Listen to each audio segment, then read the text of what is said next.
What's going on, everyone? It's December 18th, 2019. It's time for another mortgage rate update. Last week, we were talking about the tweet that President Trump made about making progress with China and coming to a trade agreement soon.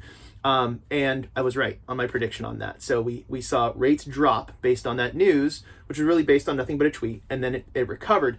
But what's interesting now, there's a couple things I've noticed I want to share with you guys because the stock market's reaching all-time highs. But what's really interesting is usually when that happens, interest rates also reach all-time highs.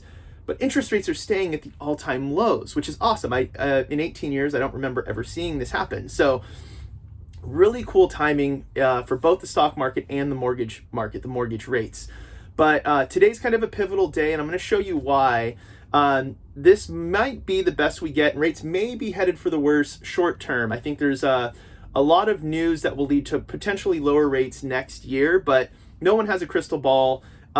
We just don't know what's to come. News travels so fast these days that anything can trigger the market in either direction.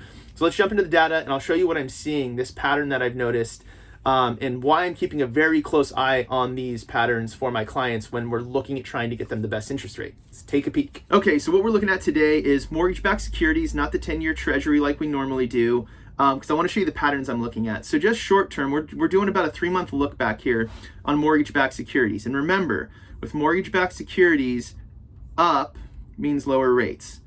Up means lower rates. That's why it's green. Down means higher rates. That's why it's red. So when we're looking at this, we want it to go up. So what I've noticed here, and it's kind of apparent, if you look at this 101 line, if I draw a line right across there, you can see why this is such an important mark.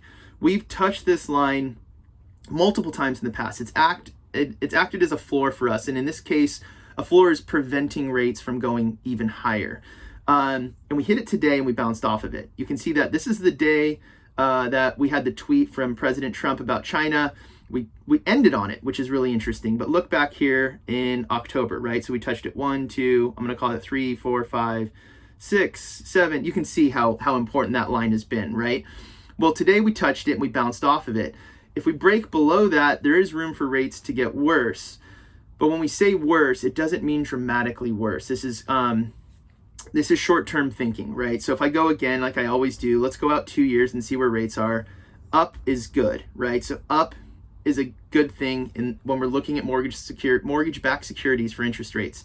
So from November of last year, rates have gotten dramatically better. So when we say rates are going up, look at this small little window of time we have, right? This is where everything's trading. Okay, so this is the trend I wanted to show you guys as well, at kind of like longer term thinking. So I'm always looking for peaks and valleys. So we had a peak here, September 4th, kind of best rates we've seen in the fourth quarter, or I guess end of the third quarter. And that was the best we got. And then it dropped. So rates got worse here, right? And then it came back, but the high wasn't as high as the previous, right? The high that we saw was lower than the previous high. Okay, so then rates got worse again. And then we had them recover here. So rates recovered, but look where the peak was. It was lower than the previous peak. Okay, and now we've flatlined in this area, which kind of creates stability, right? So if I look right here, here's our ceiling. Okay, here's our ceiling roughly, right? So you can see that we've been bouncing around in this range, and then our low of lows is going to be 101. So we have a 50 basis point swing over basically, I'd say, the last roughly 30 days. Not even 30 days, 20 days. Well, that's my concern. If we break below this, the trend is that rates are going this way.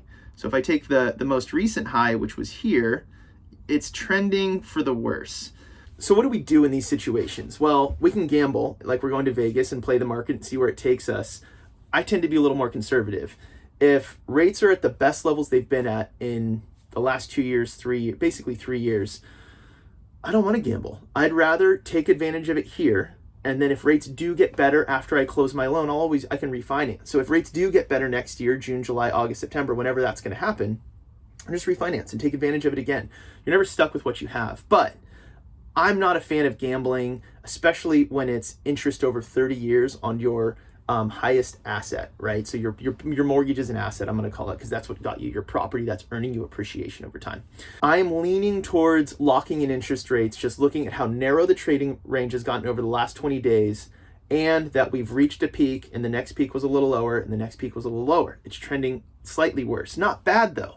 We can't think bad and good. We have to look at the whole picture, and then at the same time be grateful that we're sitting at these incredibly low interest rates. So if you have any questions about any of this, of course, reach out to me anytime.